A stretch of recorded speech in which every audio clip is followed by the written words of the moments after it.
That's like updated note well, so please take a look. And you're not expected to like memorize all of this right now, but please take a look at the RFCs to understand what your requirements are.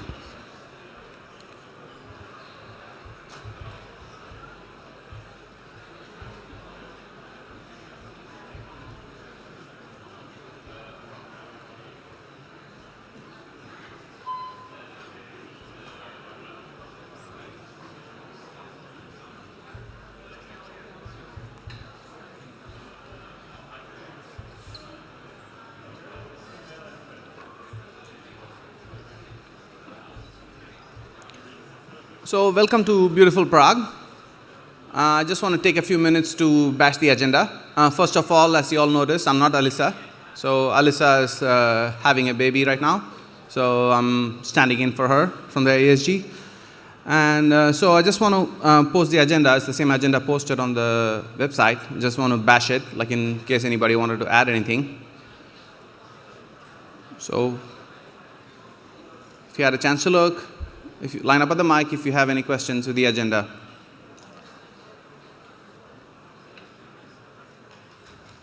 Going once, twice, gone. Thank you. Okay, so first of all, I would like to thank our hosts. It's Comcast, NBC Universal, and Checknick.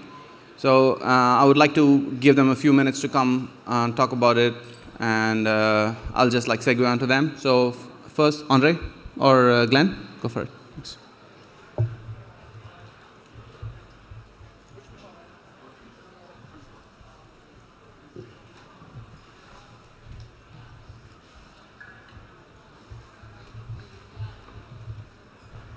So I'm going to attempt to give the shortest host speech ever.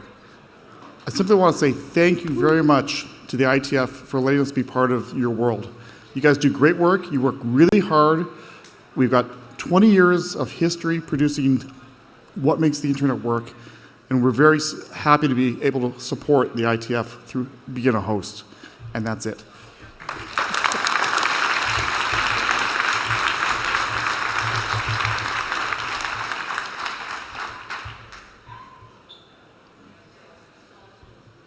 And I can tell you that Andre's thing is not the shortest speech at the plenary.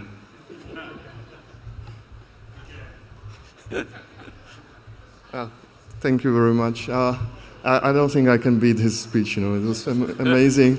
But as usual, I don't want to tell something about how great company we are, and I prepared something, again, silly about Czechs, just to entertain you for a minute. So I have a very short note about the language, because, you are here for the fourth time, some of you, traveling with IETF, and you will be here in next 2 years, so maybe you considered maybe that if you are here so often, you should learn some of the language here, the local language. And this short presentation is to discourage you doing that. Really concentrate on internet standards. That's much more useful for the human race. So Czech language, according to US Foreign Service Institute, is in the rank of the second most difficult languages in the world to learn, which I really doubt, because I grew up in Czech Republic. My parents are Czechs, so I learned quite a lot. And then I had to spend 8 years in elementary school just to really drill the Czech grammar. I'm still not very good in that. So it's really very complicated language even for us. And I'm still, trying to find some new things about the language. And I still need to ask some people how something is written in the proper Czech. Why is that, actually? It's quite an interesting story. Czech language is not a really natural language. In Czech Kingdom, it used to be dominant language, but still there was a lot of German. Many parts of this country spoke German for some centuries, actually. And at one point, it was at the end of in the middle of 17th century, we lost a very important battle, which was very close here in Prague, and the Czech Kingdom was attached to Austrian Empire. And Austrians, as you might know, those without kangaroos, they speak German, actually. And so they wanted to Germanize us, and they were very successful in that. And in the sort of end of the 18th century, almost nobody spoke Czech. But there were a group of scientists who decided to kind of revile this this strange language. And because nobody really spoke proper Czech at the time, so they decided to take as a basis of a language, a Bible. The Bible was 250 years old at the time, and you probably know that those holy books are definitely not written with the most recent, most modern language. So basically, they took as a basis for the language something that was 300 years old. And in those 300 years old, many languages were simplified. So that's why this grammar is really horrible, very old. And you can maybe phrase it that the language kept its ancient beauty. Of course, not all words are in Bible, so many words were created after that, either from other Slavic languages or really they are really artificial. So that's why this language is really complicated. Some critics says that this language has no vowels, that we use words without vowels, that we don't use those things. That's actually not true. We have 5 basic vowels: A, E, I, O, U.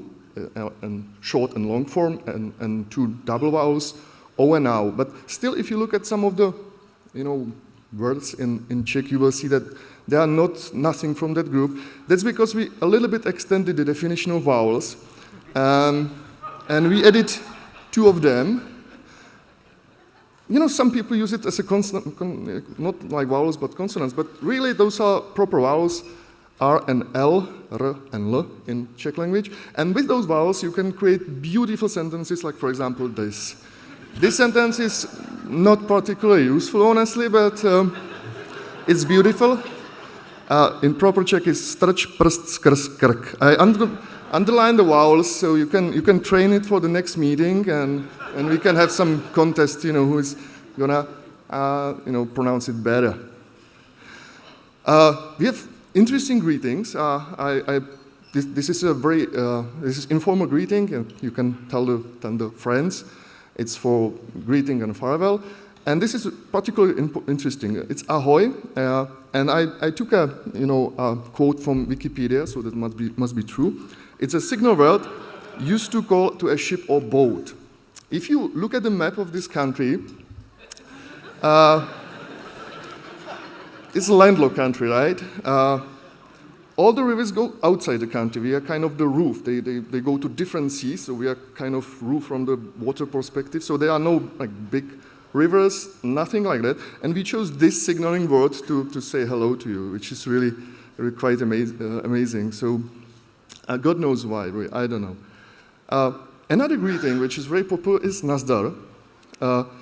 And it's a short version of Nazdar Národního divadla. It's for the success of National Theatre. So whenever you say, you wish a good luck to some very special building. You could see it actually at the yesterday's party. It was behind the Charles Bridge. Looked like this. It's a beautiful building, but if you ask any common Czech what he thinks about the National Theatre, he will just tell you, yeah, that's the over-subsidized institution in a building with gold on the roof, So they don't have any really strong feeling towards that. But every time they greet friends, they wish success this institution. So, and this is my favorite sentence.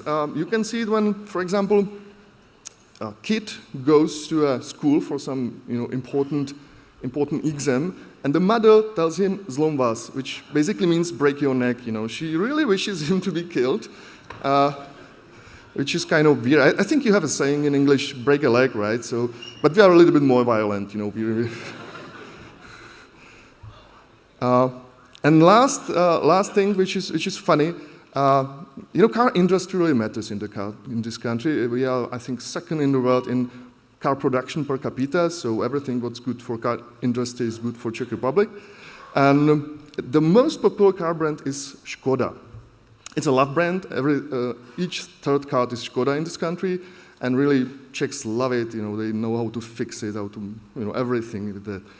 So you would expect that if this is the most successful car brand here, that the word Škoda must have some good meaning, right? Something very positive.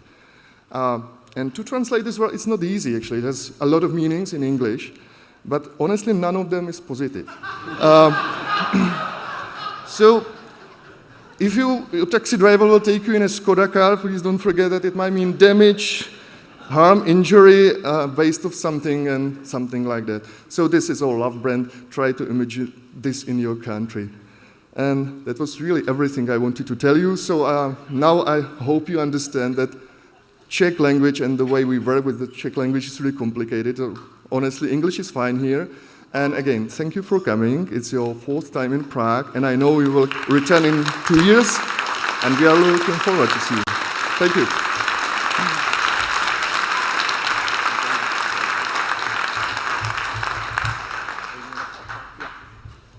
So thank you very much to our host, and as a sign of our appreciation, I would like to present them a plaque.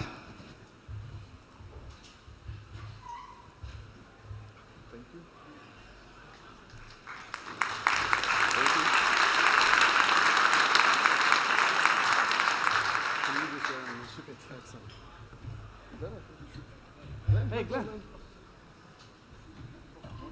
Yeah, I thought we were going to share. We're very sharing people.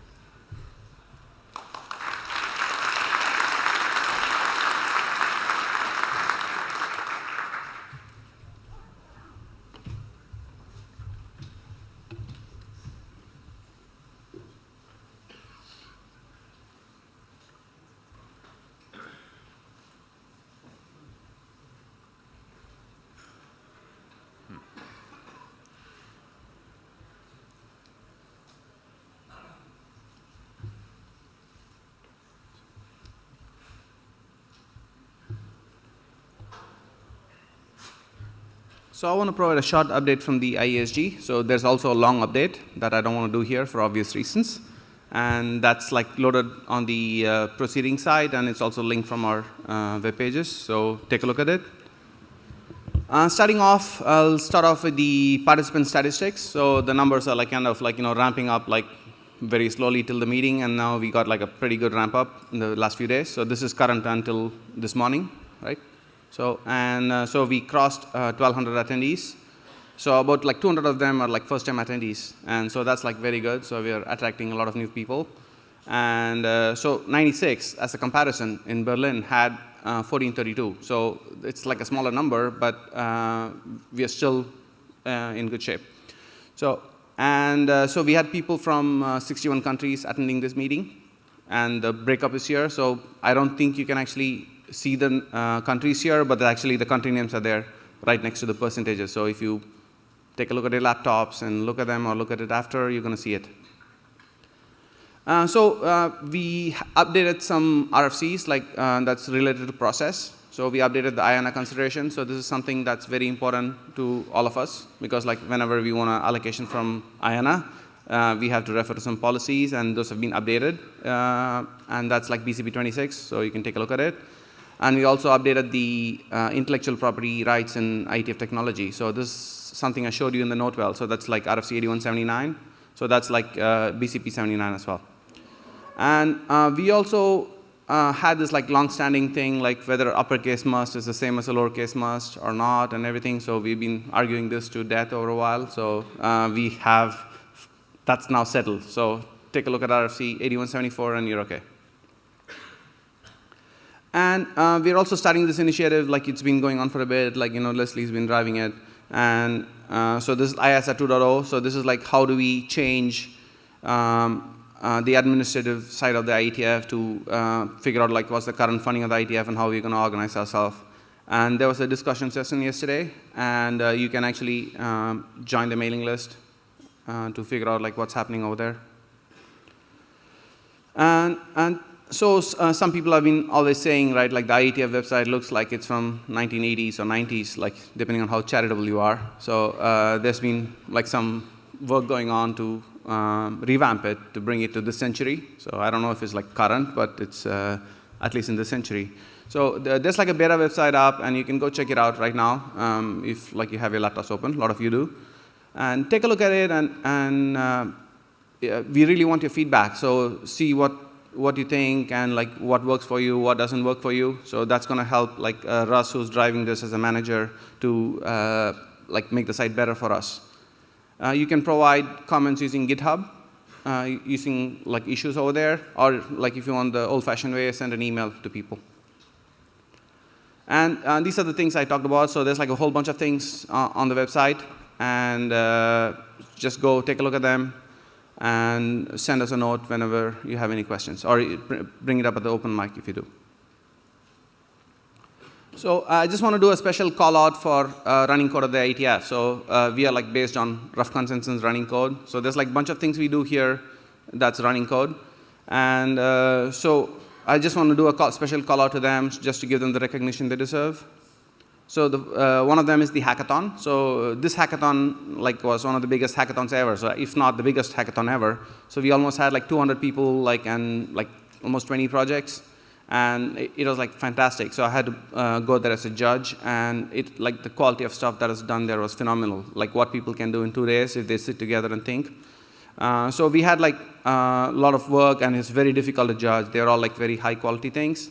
I don't want you to read them right now, read them later, but we had some awards. So some of them are like serious awards, and some of them are just like something that piqued our interest, so could be like a university project or like a neat name and stuff like that. So some of them are semi, let's call it like pulling the leg, right? But that's something we want to encourage. So we don't want to have like a too serious feel into this, right? But it's like really serious work. And some of these projects are going to have demos at the Bits and Bytes tomorrow. So please drop in and see what they've done.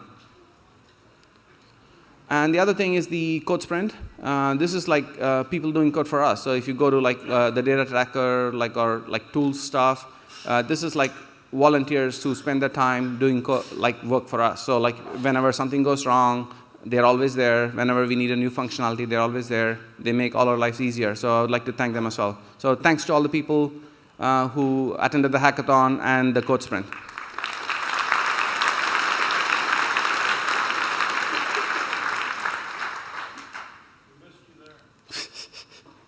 Yeah, I had this fantastic 7-hour meeting that day. Thank you, Russ.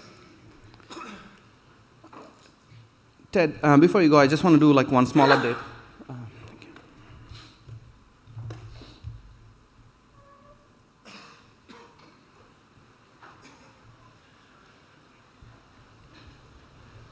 So I just want to call out this one thing. So there was this mail sent to the IETF mailing list, and this is about incremental deployment of IPv6, right? So how do we get to run with v6? And there's a draft that's out there, and the proponents had proposed an experiment for this meeting, but it kind of came in a bit late for that to happen. But we are considering doing an experiment for Singapore, so expect a bit more details on it. And if you want to help people test this, you can join the IETF NAT64 SSID here, either now or sometime in the future. I prefer sometime in the future because the Plenary usually has bad Wi-Fi and don't think it's because of IPv6. So do it sometime tomorrow or day after so we can get some numbers and we can see some bugs.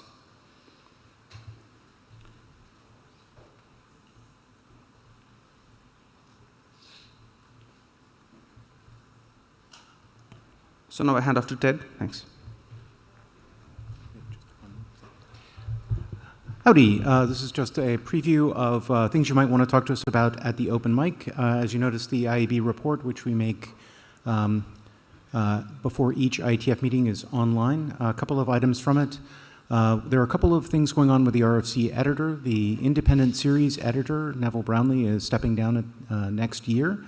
And so there's an ongoing search for a new independent series editor to serve as a successor. If you have comments on that, there's a mailing list you can reach out to. We're also in the process of developing the statement of work for the RFC series editor.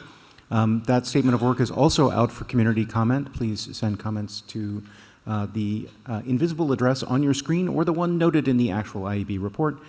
I also wanted to call out that the call for papers on the workshop on internet naming systems has been updated with new dates. A number of people commented to us that the original dates conflicted with a workshop being held in Berlin as well as with DNS OARC. So those have changed now to October 10th and 11th. The other is kind of the regular work of the IAB, appointments to the CCG and RZERC, some RFCs. There will be a prize for anybody who can take the titles of each of these 4 RFCs and turn them into a limerick in time for the IAB open mic a few minutes late. We also made a statement on special use names actually just at the close of the last meeting, and a couple of liaisons to external bodies, one to ICANN to talk about its IDN implementation guideline, and another to the Unicode Consortium to talk about one of their technical committee recommendations. Lastly, before I sit down, I want to make two personal thank yous, one on behalf of Alyssa. She invited Jorg, Eric, and Lionel to come and talk about 3GPP and 5G, and on Tuesday at lunch, they did a great job of that. I would like to express our joint thanks for that. And one, a very personal one, to Daniel Rosum of the host team, as well as to Stephanie and Alexa. As folks may or may not know, one of our AEB members, Lee Howard, was stricken earlier today with an illness and is in the hospital preparing for an appendicitis operation. And that team has been taking great care of him and his son, Will, and we really, really appreciate their efforts on his behalf. Thank you.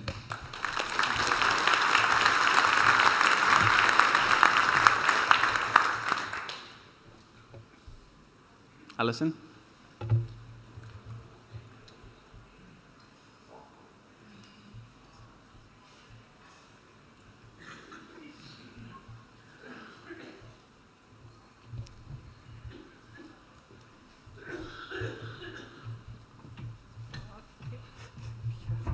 Yeah. Do the slide, I'll swap the slides after. Okay. So Yuri will recognize this slide because I just stole it from last IETF. But since I'm up here anyway, I thought I would mention on behalf of the Ombuds team and on the ISTAR leadership in general that we have some documents that have been through some consensus and some processes that have been through consensus for a code of conduct for professional behavior at the IETF, an anti-harassment policy to support everybody's civil behavior towards each other, a BCP RFC 7776, and I, Linda Cleaforth, and Pete Resnick are your ombuds team, and if you do have issues, please feel free to talk to us. You can find us easily because we have these very vehement neon green tags on and they go really well with the orange this time. So that's that.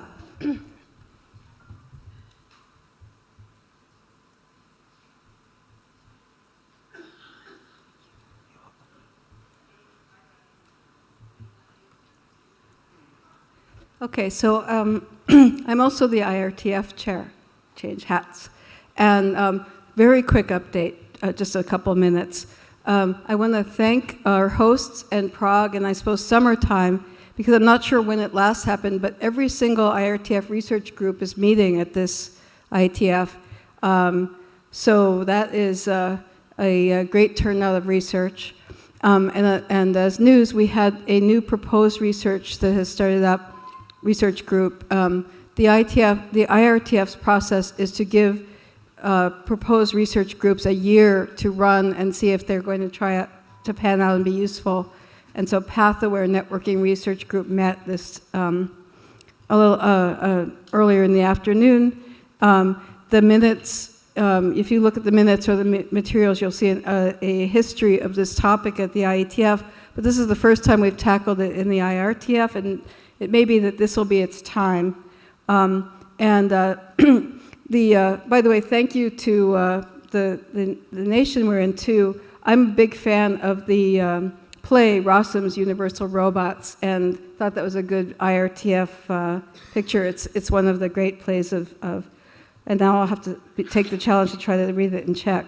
Okay, and then a couple other things happened. Retrospectively, looking at the right, we had a applied networking research workshop on Saturday, and there were lots of really interesting papers and discussion, and you can just peruse all that at your leisure. And coming up still tomorrow afternoon are the next two of the ANRP awardees. They're going to be great talks, so come join us tomorrow afternoon, and thank you.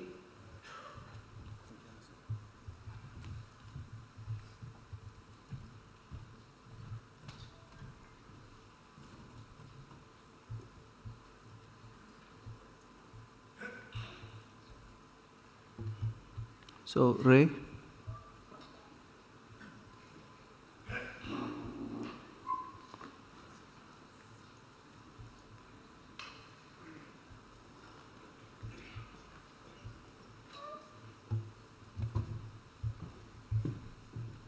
Leslie.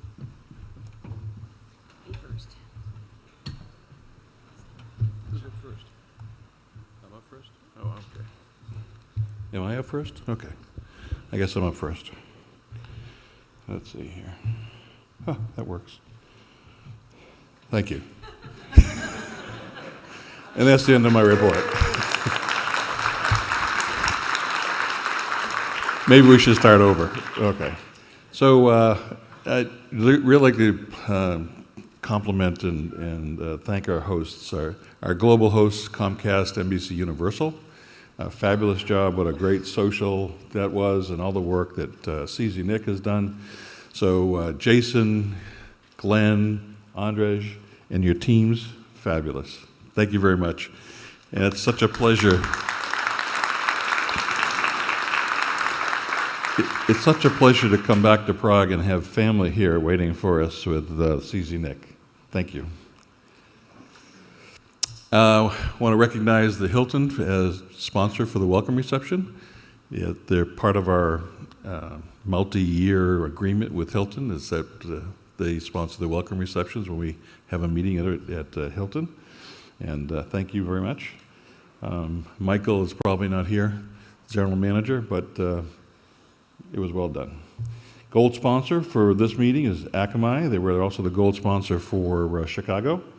Connectivity is provided by T-Mobile and Dial Telecom, and thank you. Bits and Bytes tomorrow night. Is it tomorrow night? Yeah, tomorrow night. And 5th generation A10, Comcast, Huawei, CZ Nick, and Marvell. And so you don't want to miss that. Sponsorships again. So this meeting attendance is down about 150, below forecast. Sponsorships are down 200,000 below forecast.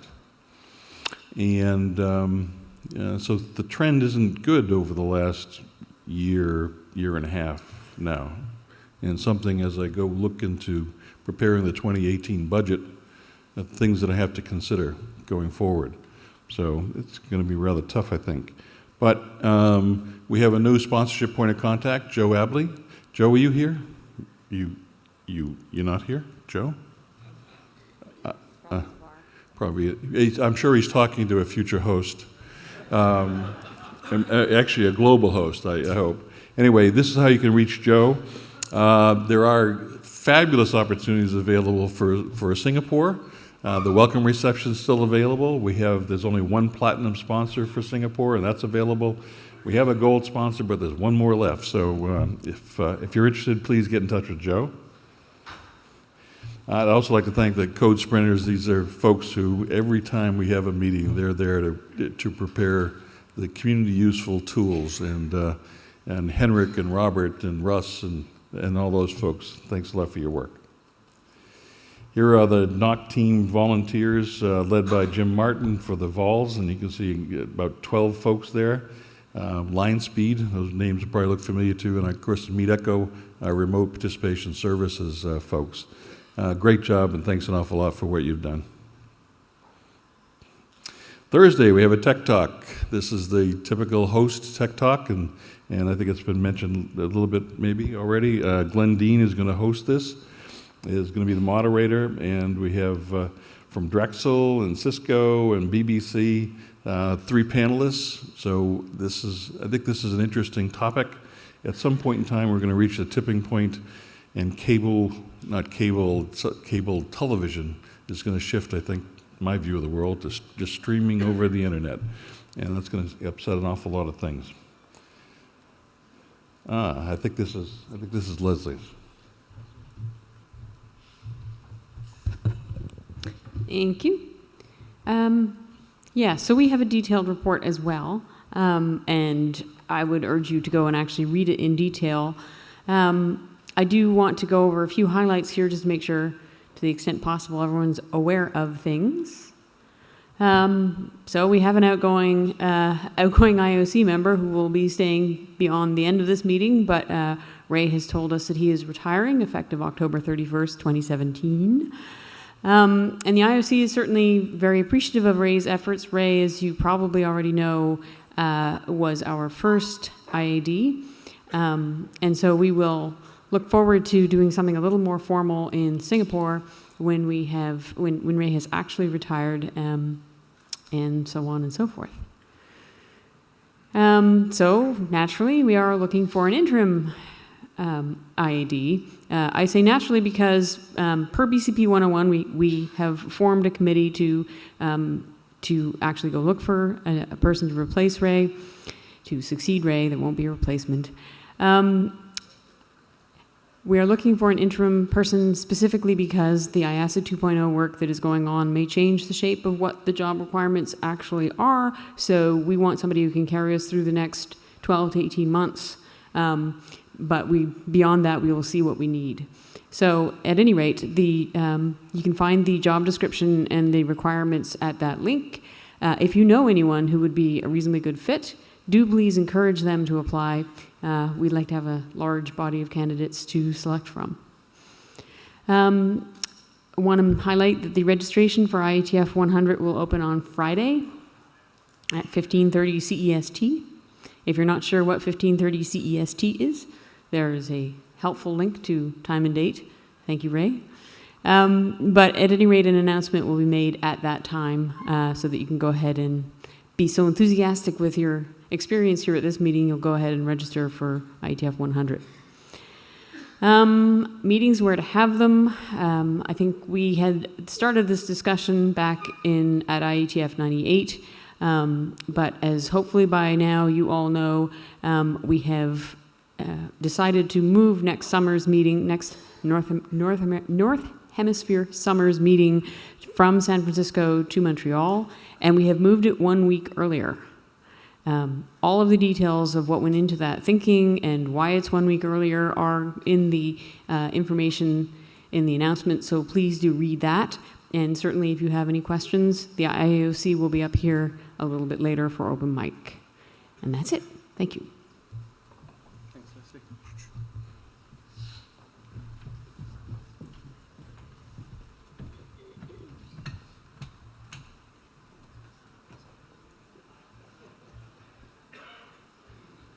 Kaveh?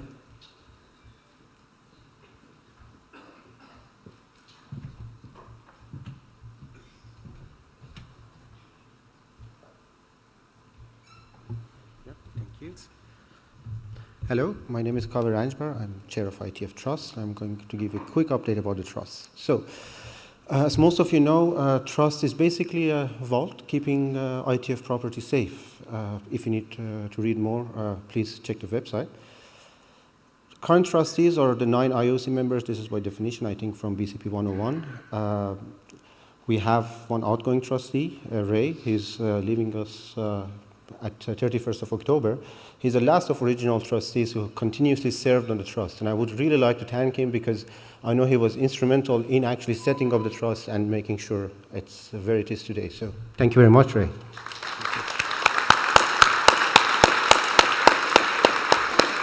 Thank you, sir. This is basically the update. The good thing about trust is we want a stability for trust, so less updates is better. INA domain transfer update, this is a process initiated after INA transition. It was agreed that IETF Trust holds the INA IPR, including INA domain name. The process has been mentioned multiple times. There has been a lot of communications towards both ICANN communities and IETF community. It's in almost end of the process, but there were many steps to follow. Finally, when it's done, the INA domain name will be transferred to IETF Trust. IETF trademark was recently updated, I guess, for 10 years, and also in line with work of IOC, the trust administrative and accounting support now have separate contracts, which was requested by ISAC. So admin contract is already in place, and accounting support will start 1st of September. And this is my last slide, financials, nothing out of ordinary, it's basically usual stuff. Trust doesn't have that much, it's just for basically basic operations, keeping trademarks and things like that. And basically that's it. Thank you. Thanks, Kaveh. Peter, can you come up?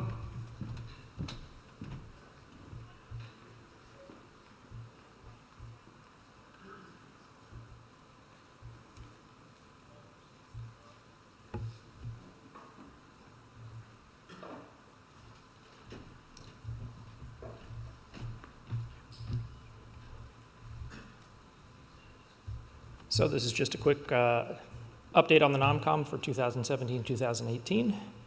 After a little bit of fun last week, getting our members selected, we have all of the members now confirmed and seated.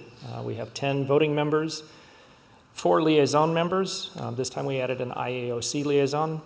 We have your chair, and we have Lucy as the past chair and very treasured advisor.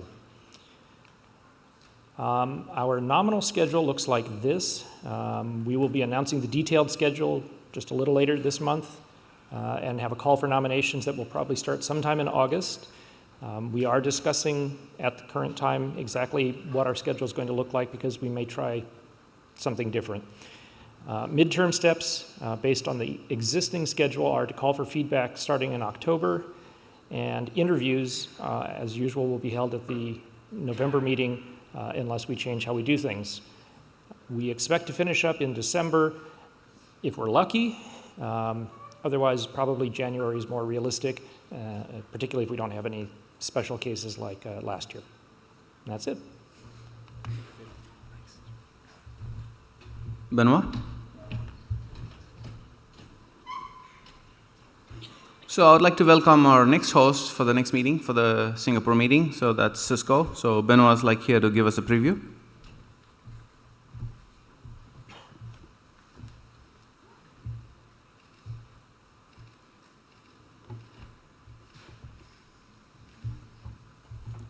All right, so let me speak about young models.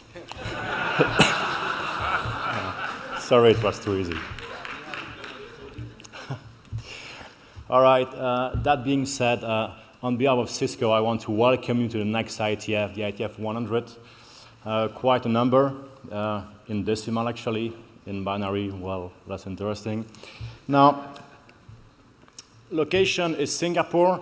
We would like to welcome you. If you remember, the week started on Saturday. We had a great hackathon this week, more than 200 people. We would like to see you again in the hackathon. That's a great opportunity to do running code. So location Singapore.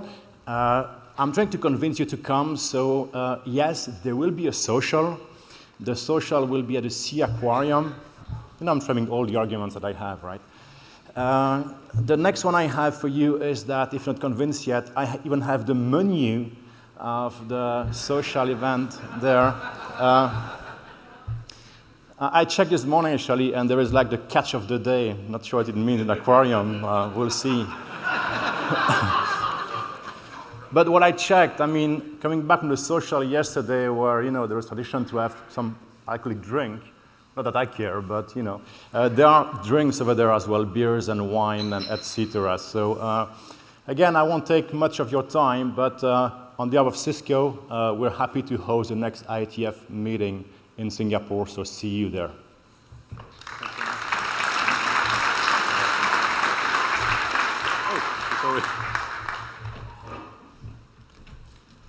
And next, we would like to recognize somebody special. So I don't know if it's a surprise for them. I hope it is. So we didn't put the name in there, but you're going to find out in a minute. Russ and Michelle.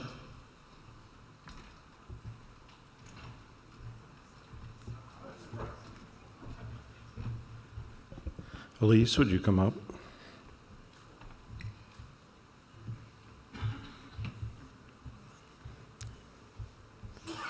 So while she's walking up, I'll start talking about her. So Elise has been, for the past 7 years, serving the internet community, first as the ICANN Vice President for IANA Services, and then as the President for Public Technical Identifiers, which most of us refer to as the post-transition IANA. So there's some major milestones have happened while she's been in this role. The last IP4 address block was given out to the RIRs, launching the DNS root zone management system and managing the transition after the NTIA contract expired. But she did a lot before going to IANA as well. She's been in the Internet Planning Group. She was chair and co-founder for NANOG. She's been involved in the Federal Engineering Planning Group, and she's been a member of the IAB. So we wanted to say thank you. We have a little gift and a little plaque. The little plaque says, Elise Garrick, for many years of dedicated service to the internet community, July 2017. So we're inspired by your dedicated service for many, many years. Appreciate the contributions you've made for so many years. And we're just grateful for the smooth transition that happened. So thank you very much, and we wish you the best.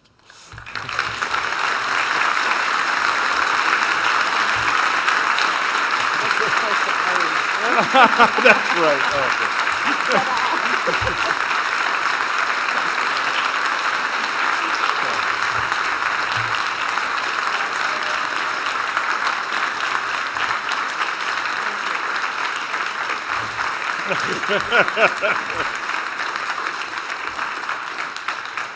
We also have a small something for you that I hope will make retirement nicer. If you have a few words, we'd love to hear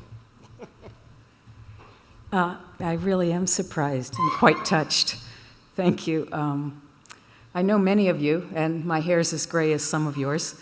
So this is a real honor, and it's been wonderful to be part of this community.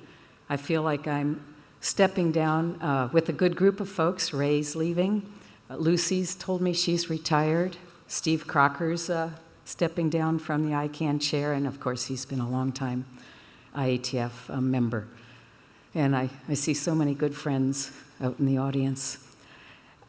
Just thank you. It's really, really thoughtful to be remembered like this. I appreciate it. Thanks very much.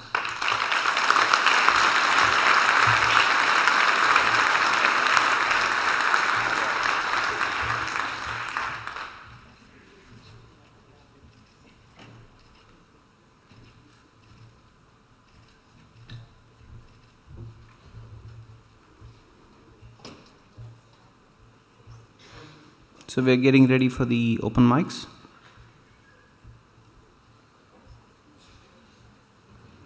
So does anybody have questions for the IAB? I just don't want to make them walk up for no questions.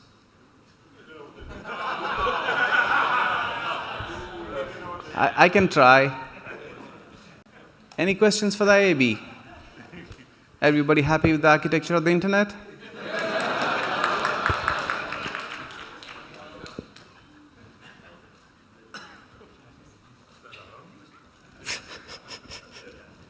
Okay, no, just kidding, no. Okay, I guess that's a no. Anybody have questions for the IAOC?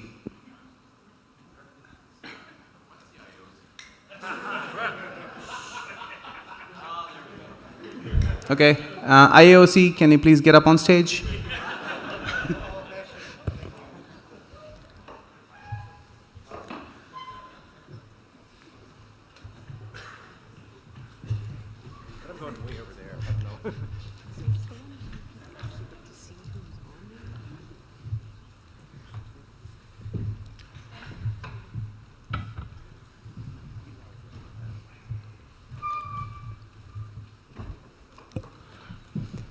Please. Hi. So Actually, sorry. I've confused myself out of order here. We should introduce ourselves first, since the point of us being up here is so you know who we are. Tobias, would you like to start? Tobias, IOC. Ray Pelletier, IED. Kaveh Ranjbar, IOC. Leslie Daigle, IOC Chair. Press the button. IED chair. Try again. Lou Berger, NOMCOM appointed. Eric Rescorla, filling in for Alyssa.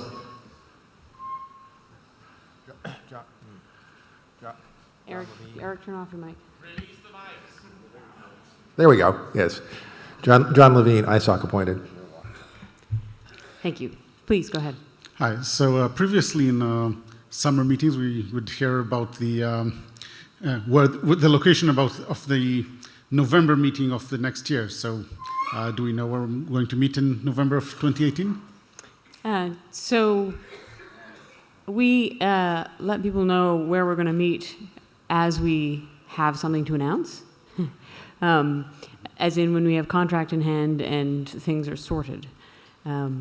So I will say that we are not at a point where we have a contract in hand and things are sorted for November of 2018. Ray, did you want to add anything? Just that contracting for a meeting in Asia is complex. So it is in Asia. It is in Planned Asia, and yes, it's in Asia. Yeah. Well, because we noticed that there was a switch between America and Europe for next year. Okay. Just in the time, so that Prague is 104 and 105 is what, Montreal? Yeah. Yeah. But 106 is Asia. We just don't know yet either. All right. Thank you. Anything else? That's fine. I will say something that I said to Suresh when I came up here. I think it's important for the groups to come up here so you can see who we are, apart from seeing the dots on our badge, in case you suddenly feel motivated to throw a rotten tomato or otherwise engage. But, all right. Thank you. Oh, a question or protest. Randy? Randy Bush, IJ. I just want to compliment the IAOC on becoming much more open about the hotel thing. I remember when it used to be dead silence, and I understand your constraint of not wanting to announce while you're still negotiating a contract, but knowing in advance and not having these magic secrets is helpful. Thank you.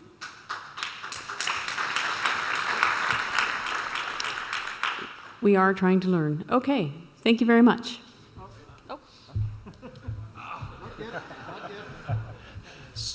Jonathan, thanks. So you announced when IETF Reg opens for Singapore. Do we know when Hotel Reg opens for Singapore? Same time. That'll be exciting. It will. And you have the speed of the IETF network to try to... And it's scheduled at a time in which people will not be in bed. They can actually make a reservation. So it's like 10 o'clock, 11 o'clock in Beijing, for example. So there's still a chance. I'm not seeing any motion on the floor. Anybody else seeing any motion on the floor? I'm not missing anyone this time. All right. Thank you very much.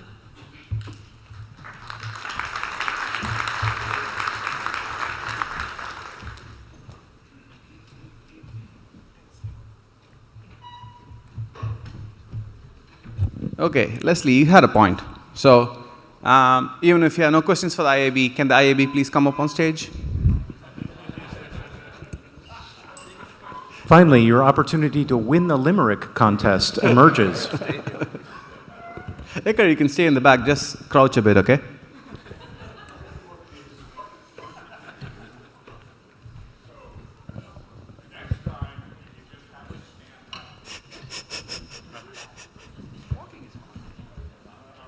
No, we should stand together.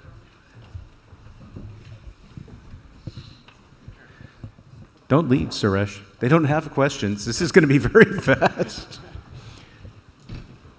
So the two people who could not be with us here tonight, Lee Howard, as you heard earlier, is in the hospital, and we also have our beloved Joe Hildebrand, who's in the Jabber room, appropriate given his background in the development of the Jabber protocol, but was not available to be with us in person. Martin, will you carry forward?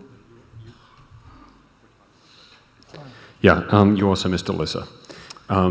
She's also in the Jabber room, although God knows why, because she's on clear liquids and waiting for a baby. But if those of you want to give a quick cheer out to Alyssa, she will hear you at the moment. If you want to give a quick clap for her. Good luck.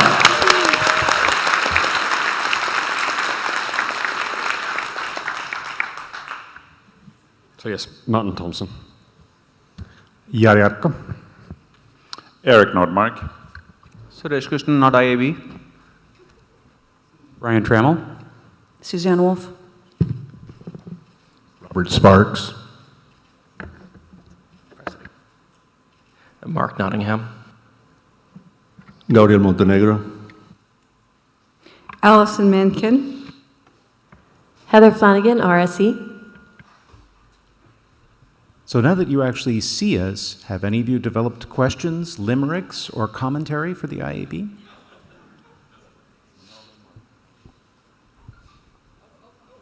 Oh. Well, Olaf, it's a bottle of red wine if you've got the limerick. Almost. I need a last word, so this is a challenge. No questions at the mic, that's bizarre. All these people have gone to the bar. Are they happy and gay? Or drinking beer by the tray? Or is this thing at the mic just a... I need a rhyme word there, I don't know. Well, it's a remarkable effort, thank you, Olaf, but there was a constraint, actually, to win the prize, that you had to work in the titles of the RFCs into it, which you apparently missed completely. But we'll work on your rhyme word, and I'll ask the IAB to go ahead and step down, since obviously people are happy with us.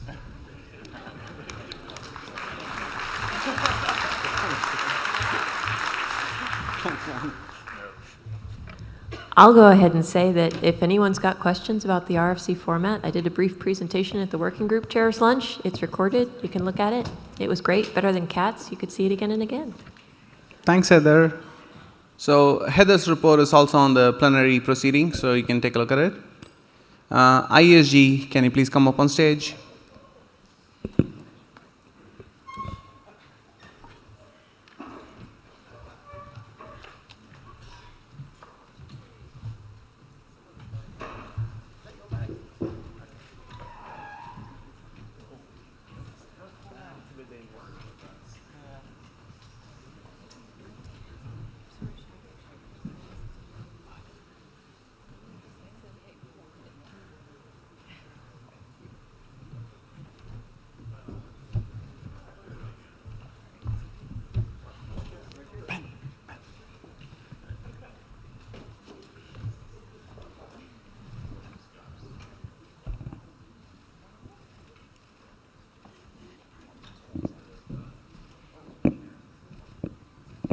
Okay, is anybody not here? Raise your hand. Cool, okay. Okay. Yeah, so let's start. Alisa, hi. Spencer, can you start off with the introductions? Start with the introductions. Spencer Dawkins, Transport Area Director and part of the palette of the IESG. Alvaro Retana, Routing. Benoit Claes, Operations and Management. Kathleen Moriarty, Security. Eric Escorla, Security. Deborah Brungard, Routing. Ted Hardy, IAB Chair. Adam Roach, Art. Alexei Melnikov, Art. Suresh Krishnan, Internet. Ben Campbell, Art. Terry Manderson, Internet Area. Warren Kamari, Ops. Mia Kulevin, Transport. Aaliyah Atlas, Routing. So, any questions? Limericks?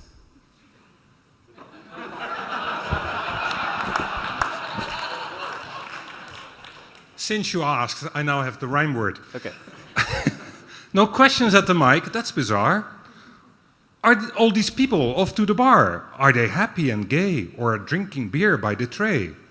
Or are they watching this thing from afar?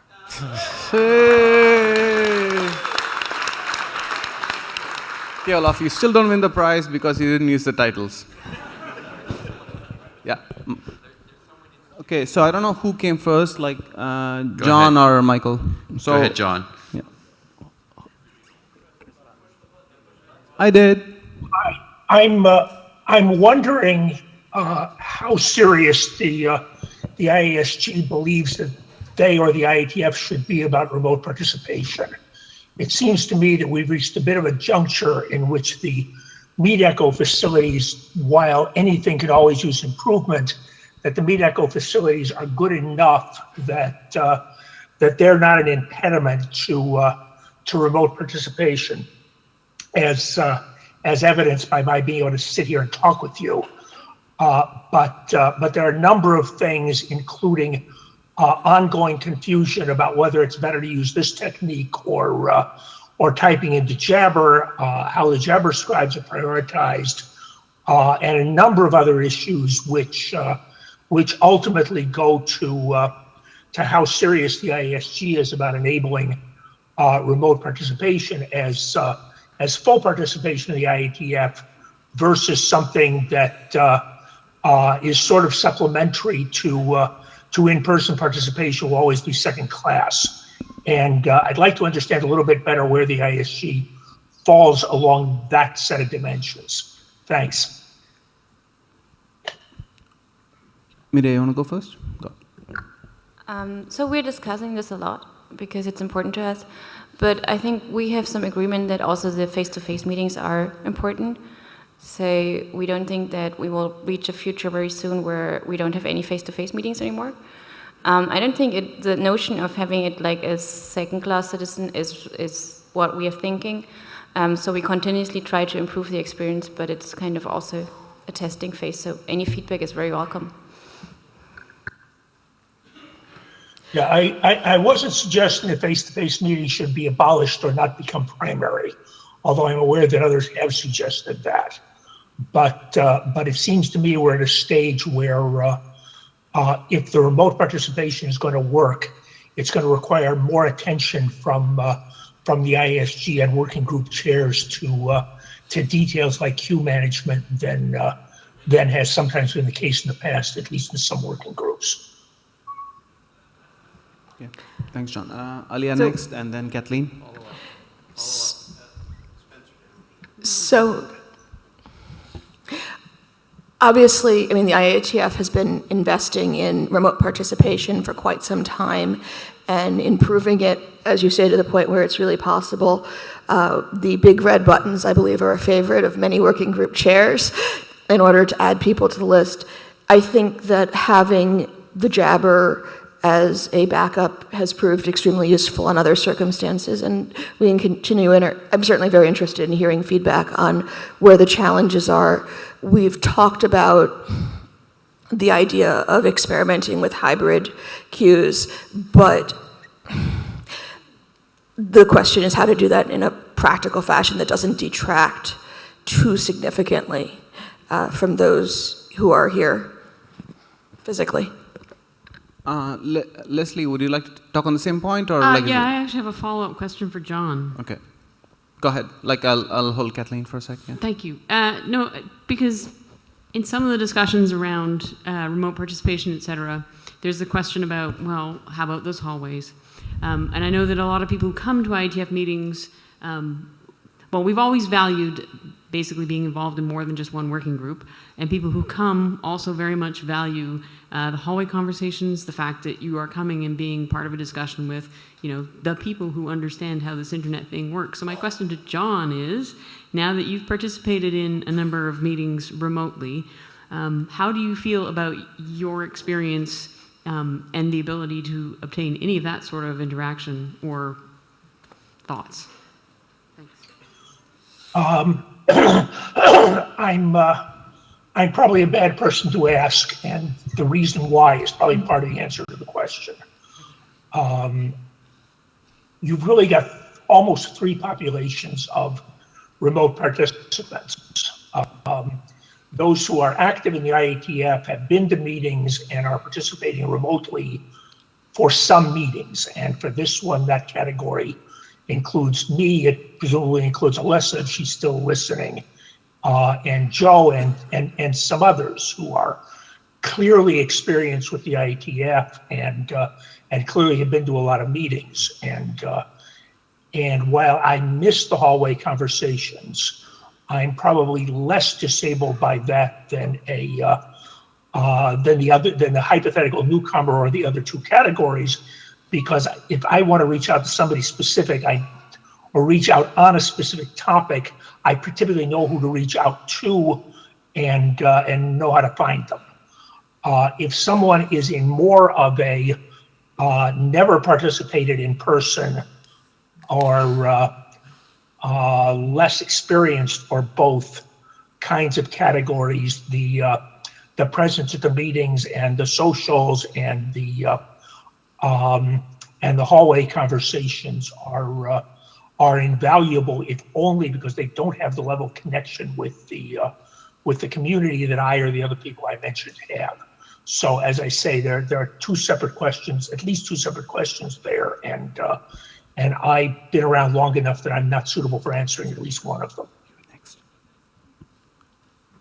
And So I don't know I if have that to- answers your question. Yeah, so I agree with John, and I have been remote for 2 meetings and was really glad to have that access. So I was not able to come while pregnant by doctor's orders, and then I was on leave, right? So I had a very good experience with my remote access, but like John said, I'm very familiar with all the people, and I think it's a great capability. You know, I was able to follow along with sessions, even when I had to, you know, there's one case where my session got dropped from MeetEcho, and I'm knowledgeable enough on how all the tools work, so I was able to get reconnected real quick.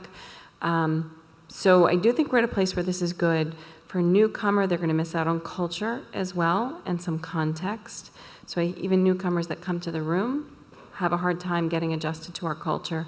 I can't imagine what it's like for a remote attendee. So that's a bit of an adjustment. And I thought I had one more point.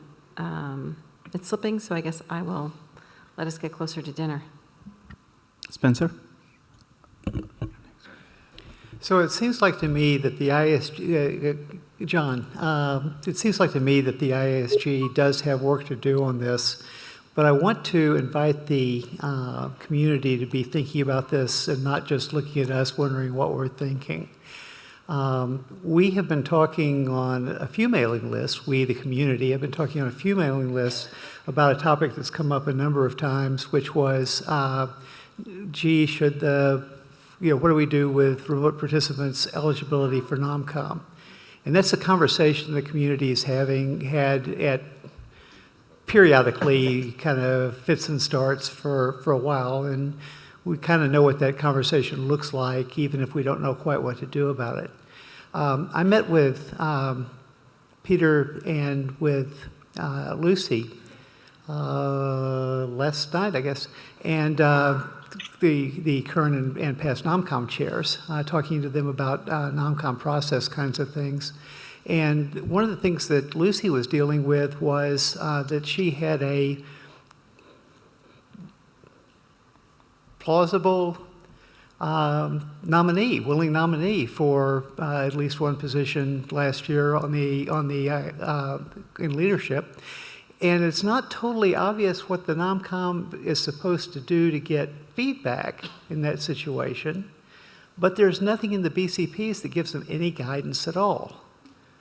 So I think that we've got work to do as a community, because that's a conversation that the ISG can't have in isolation on either one of those. So I think if I understood your point, John, it's that we've gotten past the technical can you connect to the video stream level of support for remote participants, but we're kind of like saying, what does the next level look like and how serious are we about going there? I don't think that's going to be a leap to hyperspace, but I think it's a conversation that will conclude more quickly if we start it more quickly. Thanks, Spencer. So there's also one thing I want to add, John, is that like some of us, at least on the IESG, we thought about this very seriously. How would it look like to have a fully virtual meeting where like nobody's present? And we had some brainstorming, and Dan York has like written up a draft. And it'll be good if like, he gets like comments on it and see like kind of what's missing, what's the things like you want, and it would be like really good to prepare if there's an eventuality where you had to do something like that, or do it as an experiment. So I think that will be really good if more people look at it and provide comments. Kathleen, you want to make a follow-up point on that? I do, yeah. If we have people that are willing to actively work on that, it would help quite a bit, because some of the IESG we tried, and we found that we were short on cycles. So, if we did a design team or something on it, it might be useful, but we need people with cycles who have energy to put into it.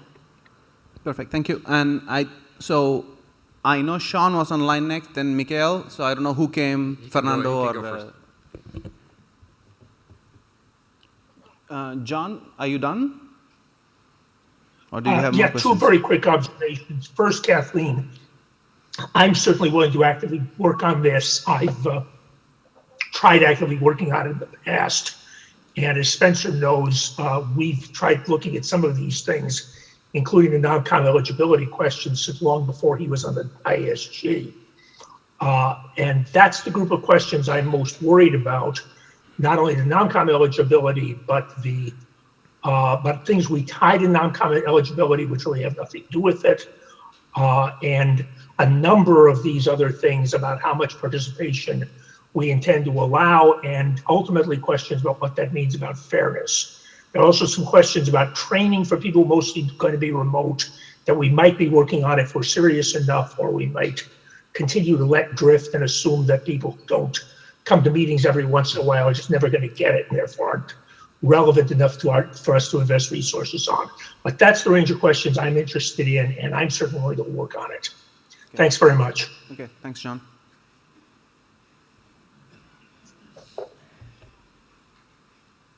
Sean, go. Hi. All right. So in the vein that, can you hear me all? Yep. At this point. Yep. Okay, great. In the vein that John was mentioning about remote participation, I found that in the times when I can't attend personally, that remote has been getting increasingly better and useful, as illustrated today. But one thing that I want to bring up for the IESG and the IETF as a whole to consider is adding the ability to do consensus checking by virtual hums and hands, because in this IETF meeting, as well as the more recent ones when I've done virtually, I've wanted to hum one way or the other, but if I type that in the Jabber chat room, it would, or if I try to get in line to the mic, then it de-anonymizes my opinion as well as the opinions of other people who want to hum one way or another. So that's probably an example of one of several sets of features to improve remote participation. But having it so that virtual participants can hum along with a hum button and a hum meter to make and measure virtual hums would be great. And then also a show of hands, because frequently in meetings we ask how many people have read the draft, and it would be nice to be able to indicate that. Okay, thank you, Sean. Maria, go. So, I mean, I'm looking at the Meet Echo team in the background, but there is a button already, and it should be anonymous. So I think that's already there. There's no button for showing hands, but that doesn't have to be anonymous. So I think we're there already. And it's not anonymized, though. Okay. I guess I don't see it in my. Okay, so that was requested for a while already. Okay, so that's something to do. So I have Mikhail, Tobias, Phil, and Elliot. Okay, thanks. Sean, are you done, or did you want to say something else? That's it. Okay. That's it. Thank you. Okay, Mikhail, go. Yeah, Michael Abrahamson. So I think the current set of tools here, I'm a very frequent Jabber scribe. So the combination of having someone type in who's speaking, because that's really hard to tell because people speak really quickly, gives you the slides, the video feed, the Jabber room, all in one go. It's very good for documenting. So I don't know if we can get the Jabber in real time on this screen, this kind of screen that we're seeing here with the Pac-Man thingy, because that might help actually, because sometimes people are discussing stuff there, and that might help in real time. Then I think since I do like 5 or 8 Jabber scribe sessions a week, I noticed that different working groups have different maturity and different way they handle the Jabber room. So that's probably more a thing to work on than the actual tools themselves. It's how you use them. And there's also the problem of, do people have the cameras enabled, is the microphone working, like the maturity of people using the tools and how it's set up on their devices is something that people need to work on. I don't think the tools themselves are the majority of the problem, and until we get like a holodeck, it's not going to give you a better, like right now it's the level of technology is limiting in how people use it. Perfect, thank you. Spencer? Just wanted to reply to that really quickly because I think it's a good observation. Two things. One is to remind us that raising hands is more valuable than just voting. I think that's really good, and I think the other thing is the number of times, and I haven't chaired a working group. Well, I haven't chaired a working group since 2010, but even back then, we would ask the question and try to take a hum involving Jabber, and then somebody would look at it, the Jabber room, a minute or two later, and say, "Now, which one did they hum for?" So I think you're saying that like the immediate feedback where it's like that pops up in a meaningful way, and not just me typing hum with a whole lot of M's in the Jabber room is a really good observation. Thank you for that. Thanks, Spencer. Okay, Tobias. Tobias Gondrum, IOC, but speaking IOC head of. I think we've come quite a long way. I still remember like 3 years ago, I did the first IETF Trust Chair presentation remotely. And I think after that, we could see like quite a huge improvement of the things. I want to mention that, these things do cost money. And at the beginning, it was quite a significant cost per head of remote attendee. So it's very nice that we now have a very large number of attendees. That kind of drives the price per head down. I think what I'm building on what John said, the guidance I'm seeking is if you want to make this fully functional, equal to local attendee experience, we could probably pull in a lot more money to make this better. Otherwise, we are probably constrained by the budgets that we have. And this is something that the IOC cannot decide. That is something that the IESG would need to give guidance to say, yes, like push more or something, or you're happy with the current speed of development of that remote attendee experience. So that is something you would need to give guidance, I guess. Okay. Thank you, Tobias. Okay, Phil? I'm on a different topic, so... Phil Hallenbaker? Are you in the same... Are you Same remote? topic. Yeah. But it's quick. Okay. Kathleen, this is Elliot Lear. Kathleen mentioned that there's the need for help in terms of trying to figure out how to go about doing a remote-only meeting. I think it would be helpful if there were some parameters around that in terms of what questions you want answered. And I think we know some of the questions, they're quite obvious, but if you guys could put out a note about that in terms of how you'd like to structure that, maybe you'd get some volunteers. So there's a draft, Elliot. I think we can send out the pointer to the draft. It says initial thoughts. Actually quite a bit of initial thought in there. So yeah. What I'm saying, Suresh, is ask the community for what you want and see how we respond. Sounds good. Thank you. Yeah, so Kathleen? I think it's to help develop that draft further after. We've worked on it quite a bit, and it's really a very thorough draft that has hit most points. If we miss something, and other sections need to be filled in. So the author of the draft is over there, so I'll let him chime in. Dan? So Dan York, and by author of the draft, it was the guy who sort of said, okay, I'll write some notes around this, and then it became a bigger thing. But just to be clear about what Suresh is talking about, was the IESG had a what was called the many couches design team, which was thinking about what if we were all connecting into the meeting from many different couches. And they had a number of people who were involved in remote activities in the past, involved with that group, and it looked at what would this look like and put together a list of sort of what are the main issues, teasing it out, those kind of things. I think the general sense out of that group was that it was very hard to imagine what a fully virtual IETF meeting could really be, but it was identifying the issues and the pieces that are there. So I'll send a pointer to the 99 attendees for that, but I would also just say, to answer sort of Elliot's question, I'm not sure where that discussion should go, and I would throw it to you folks as far as saying, where's the right place to have that? There's other groups, Meeting Venue, vMeet, there's places where that could happen, but just saying it is out there. And if people want to comment, and also if somebody else wants to take on that draft, I'm certainly willing to pass the pen. Okay, Alia, go next. Sure, just to amplify briefly on some of the scenarios, since I was part of the design team as well. And we covered, and the draft talks about, and part of this is what's the community interest. There's a wide range from disaster recovery scenarios. You know, a major disaster hits where we would have had the site, and now we need to have some type of virtual meeting, to having partial, you know, virtual meetings involving lots of different working groups, perhaps between plenaries, but the physical face-to-faces that we have 3 times a year, on up. So there's a number of different types of scenarios, and I think mostly decided to focus on replicating the formal working group structure and thinking about replicating the formal aspects of the meeting, not the hallway conversations. And we could really use help. Thank you. Thank you. Are you on the same topic or? Only tangentially, so okay. Maybe.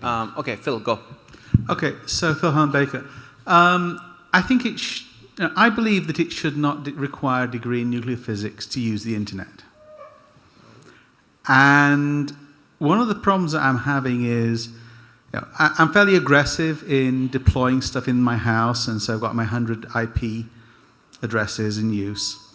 And one of the rules that I have is that I only install consumer stuff, and I only follow the information available to the consumer.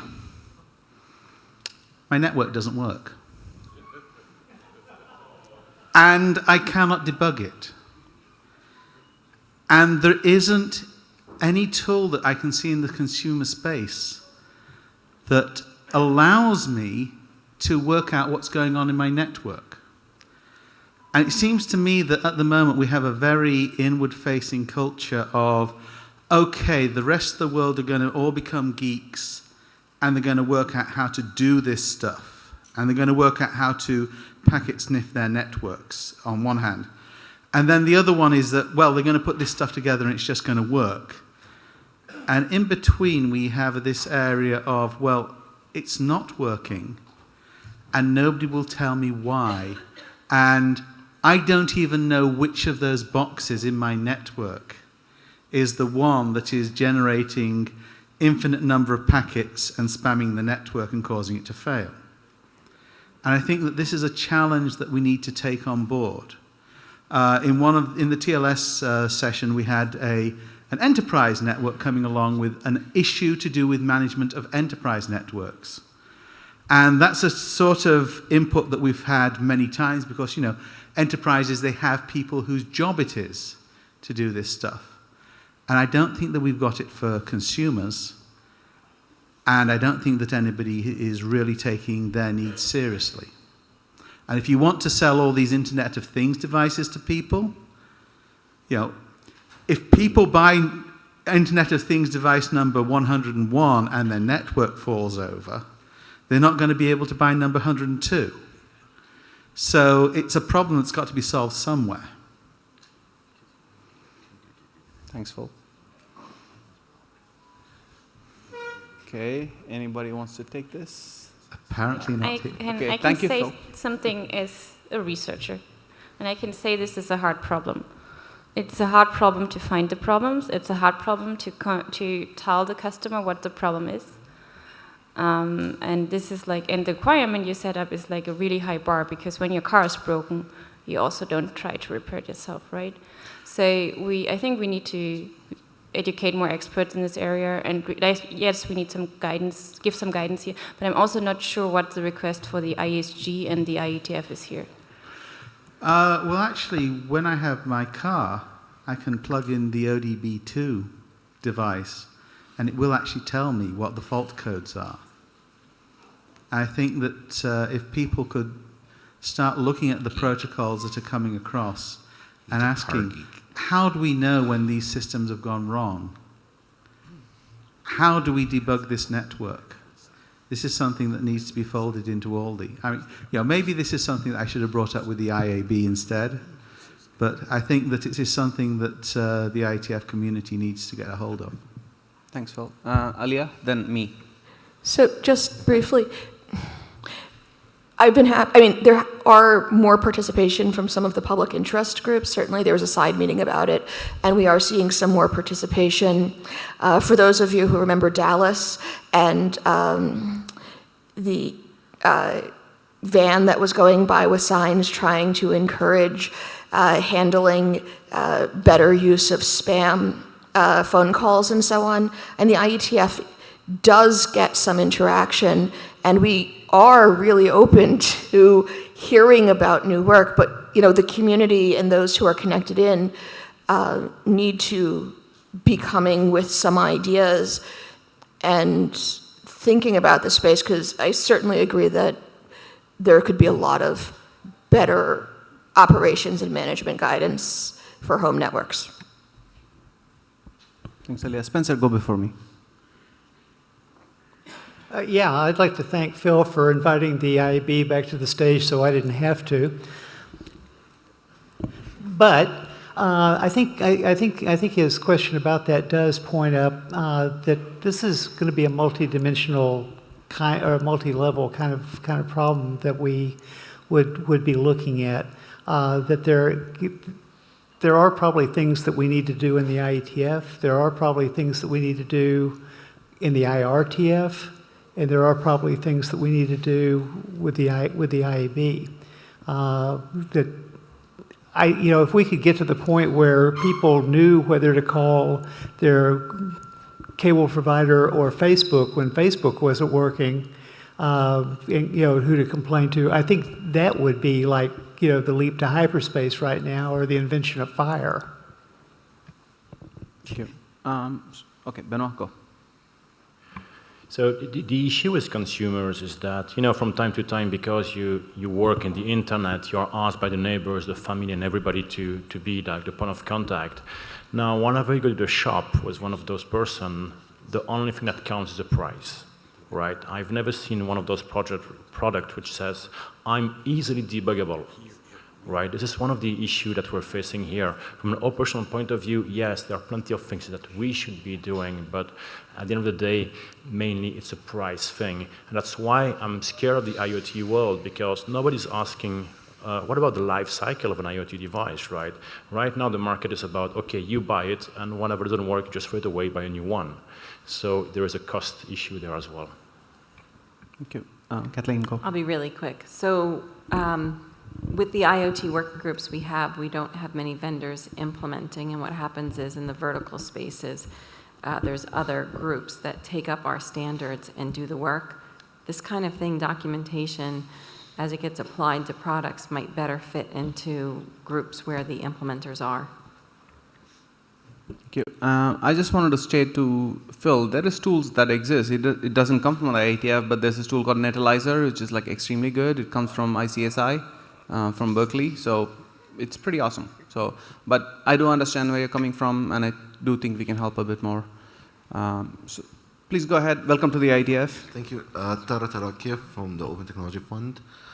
In light of the discussion about remote participation and lowering the barrier to participation, I wanted to express my slight disappointment as a newcomer about the lack of translation at the IETF. I understand that there might be an interest in keeping English the working language, but that does not mean that the language barrier could not be lowered at the events and also for the work in between. I think the internet is a global network and it should be managed with a global mindset. Thank you. Thank you. Okay, thanks a lot. Michael, you go next. Hi. Michael Richardson. So we have 3 routing ADs, and is it 4 or 5 ART ADs? 3. 3? 3 now? Oh yeah, 3. Okay, so we got rid of 1. Okay, so have you all reduced it to less than a 50% job, and can we fire a few more of you then, or how's it going? That's what I want to know.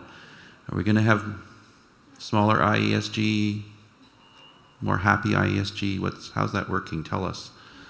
Who wants to go first? Okay, Ben, go first. So I think when we talk about, say, reducing our load to 50%, we create a tension there between making it so that new ADs can come on board and have their load be 50% versus reducing the total number of ADs, which makes the load go back up. Right now, I think we've been looking more at the former one, which is to make the position more accessible by cutting down the commitment to it. Now, as far as speaking for art, which has 3 ADs, our load has been somewhat cyclical, and it may be a little down now. So maybe next year, this time, we should be talking about that. Stop writing so many documents. Aliyah, go. No, we really like high-quality documents. So I'd say for routing is, all 3 of the routing ADs are doing this, are basically full-time, because there is that level of workload. And we do think that there will be a non-trivial number of working groups finishing up in the next, 18 months or so. But we're not there yet, and so we'll have to see what happens and what exciting new work folks are bringing in to make that kind of a decision. But it is definitely, it's a trade-off between how much bandwidth the IESG has for strategy and steering discussions. So if you want us to spend time as the IESG thinking about things like NomCom and remote participation, and oh, by the way, there's, the IASA 2.0 work going on, and how can we organize our meetings better, that requires bandwidth from the ADs. And if you lower the number of ADs to the point that all we can do is, well, the stuff that keeps us from getting in trouble, which is to say processing documents and dealing with the working groups, then you won't get that steering. So there's a real trade-off and a balance between making the position more accessible and having the ISG actually able to steer. Thanks. Thanks, Aliyah. Spencer? So I'm a transport area director, and you'll notice that that's one of the areas that only has 2 ADs now, even though I wrote the RFC allowing 3, but I'm not bitter. But seriously, so Mary and I are sitting in transport at about something like some number of like 15 to 25 hours a week, and so roughly half time depending on who's counting, and we're really trying to keep to that, even if some week we had more time, or some week I had more time, just to make sure that what we're telling people in the next NomCom cycle is true. I'm not seeing that we could go much below what Maria and I are doing now, at least not in transport. And I think that Aliyah's observation that what's most likely to suffer first is anything strategic, because there's darn little on the biweekly formal telechats that's strategic. So that's a hamster treadmill for 15 people, basically. I think that this is forcing us to learn how to involve more people. I think the transport area review team, I think the reviews coming out of the transport area haven't been as good in a long time as they are now. And that's because we found 3 former area directors to be a triage team. We didn't have that before. So we're learning how to do the job where we're not all massively booked up all the time. We'd also like to be able to talk to members of the community and see what they think. But that's the view from in transport. Thanks, Spencer. If there's nobody else, I would like to say something as well. So as a part-time AD myself, I'll give a big +1 to what Ben said. So the idea is to reduce the load of the AD so that it becomes accessible to more people. So if I had to be here full-time, I wouldn't be here. So I think one of the things that helps, if you're it accessible to more people, you get a bigger pool of people to select from. And that's what you're trying to shoot for. So any reduction in load is per AD. And it also helps a little bit with load sharing. So there's times when I might go away for a bit on a day job stuff, or Terry might go away. So it kind of really helps that the number of ADs is not reduced. So just a point. Warren? Yeah, and I just wanted to say, I started as Ops AD fairly recently, and I started with it being basically a full-time job. But one fairly quickly learns, how to optimize this, which bits aren't as important. What I mainly wanted to say is thank you very much to all of the directorate folk. It makes life so much easier to know where to focus, etc., and it's becoming manageable now. Okay, Tim. Tim Chang. Just going back to the earlier discussion about virtual meetings, I can't quite see how we would get away from having the regular physical meetings we have. I think MeetEcho is an absolutely fantastic tool. The fact that we're now getting recordings appearing almost immediately after the session's finished is fantastic. But I don't see, for example, how we can have a large working group or a plenary happening over MeetEcho. So I don't think it's the right tool for that kind of thing. Things like the hackathon, you kind of have to be there to get that buzz and benefit from it. Or last night's fantastic social is, I don't know how you would have a virtual social. That would be interesting. I wonder whether we can, though, use the virtual tools to do more interim meetings. I was looking at the data tracker. It seems we now do 15 or 20 interim meetings between meetings, whereas 5 years ago it was 2 or 3. So do the people here think we should be encouraging, or do the ADs up there think their chairs should be trying to organise more meetings? Maybe during the meeting time here, think of a topic for their working group to focus an interim meeting on and take the pressure off having the 3 meetings a year where all the drafts get updated 3 times a year, and maybe try and spread the workload out by doing more virtual interim stuff. Okay, thanks. Spencer, Benoit, Alia. So if I'm remembering correctly, and people on the podium up here would correct me if I was wrong, the way we got the mini couches design team was about 5 minutes after the Zika virus scare before Buenos Aires. So it's important for us to remember that we're not talking about situations that we can choose whether that happens or not. We are already moving IETF meetings around because of travel bans. If those become reciprocal, we could end up with a large virtual meeting very, very quickly. It's important for us to remember that.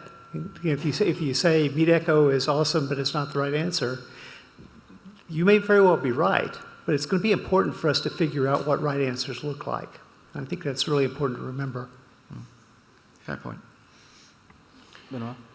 So Tim, I agree with you. We have to realize that the work is at different stages, at different point in time. I don't see how we could organize above virtually. It starts to be very difficult. We need to have this whole-way conversation between people who believe they have the same language, which actually they don't. Now, whenever you have a working group, then there is like the first iterations there, but at the point in time where we've got like a wiki with open issues, this is the perfect timing to do interim meetings. It could be all virtual. I have some of our working groups who are not meeting physically, but they have interim meetings and they do good work, and I'm pushing them for more interim meeting to go faster, which is a different problem. Okay. Thank you. Alia? Yes, so I guess going backwards on your points, absolutely pushing for virtual interims when they make sense. But there's also a trade-off there because you force time zone synchronicity on them, and that has an impact as well. So I think, if you can have focused discussion on the mailing list, that's really great, but also have the virtual interims, there's an impact because people have to devote more resources to actually participating when preparation for the virtual meetings. And my sense so far is that's sustainable when you're pushing virtual interims for a little while, but then the particular working group may tire out a bit. Certainly I was pushing pretty hard for a while and we got some, and then without constant push it does slow down. So yes, of course, the more people actually do work, the more work we get done and the faster it gets done. On the social aspects and interaction aspects, right, this is the challenge.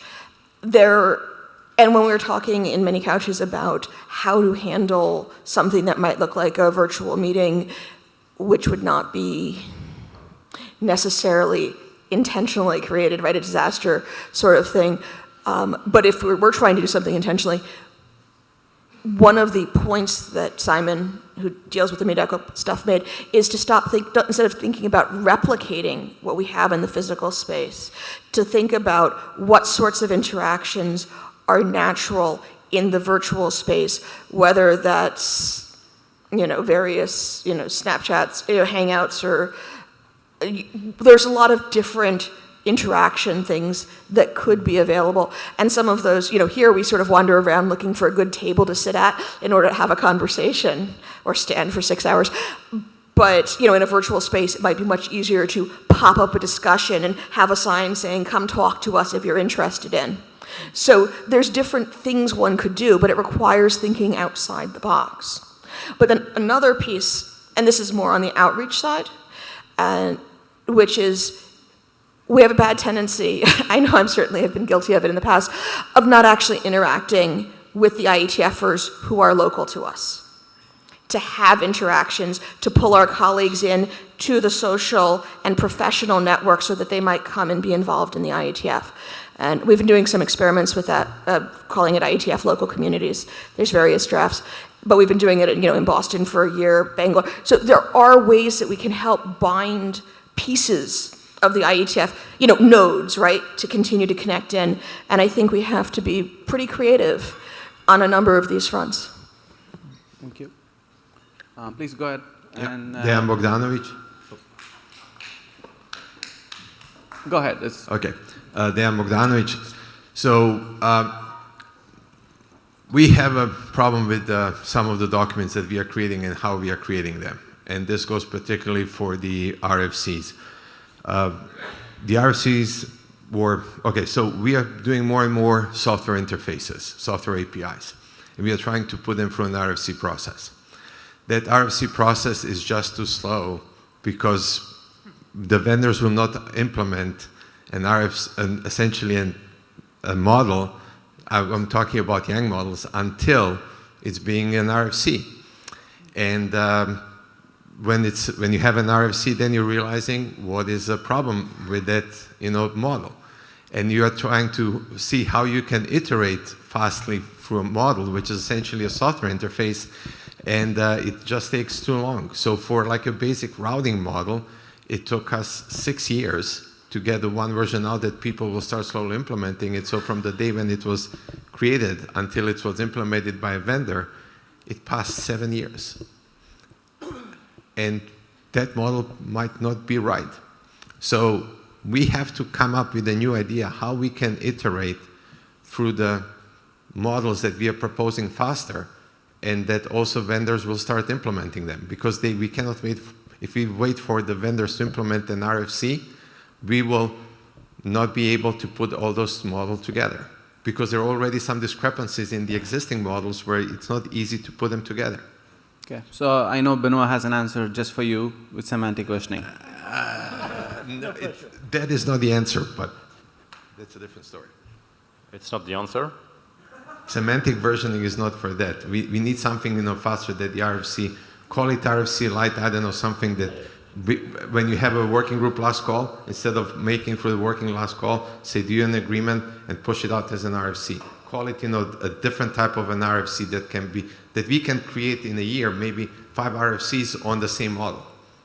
Can I answer? And they will be obsoleting each other, because we have to start implementing them. And this is how we will find out if it works or it doesn't work.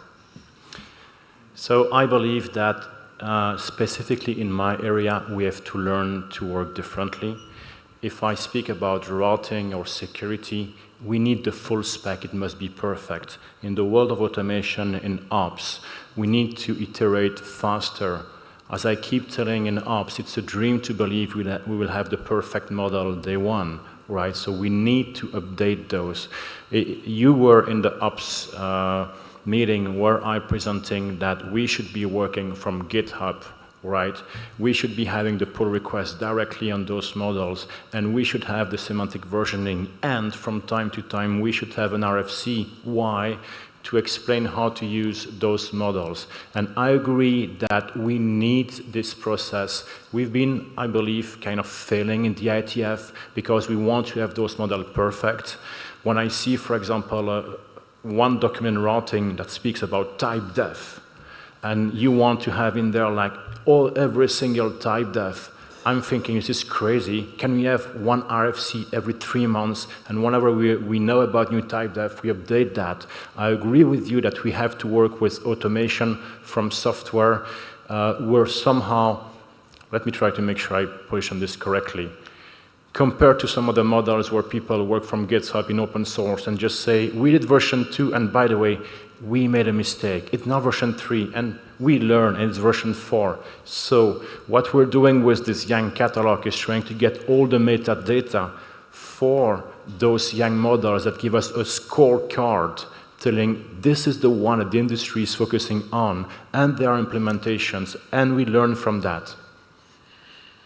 What else do you have to propose a solution? I don't have a good solution. I've been thinking about it and I'm trying to figure out how to do that. But one of the things is that we all have to tell to our, essentially employers, we have to start doing some of those software interfaces sooner, because otherwise it will not go anywhere. There are some of the models that are already out there, they're supposed to be working together.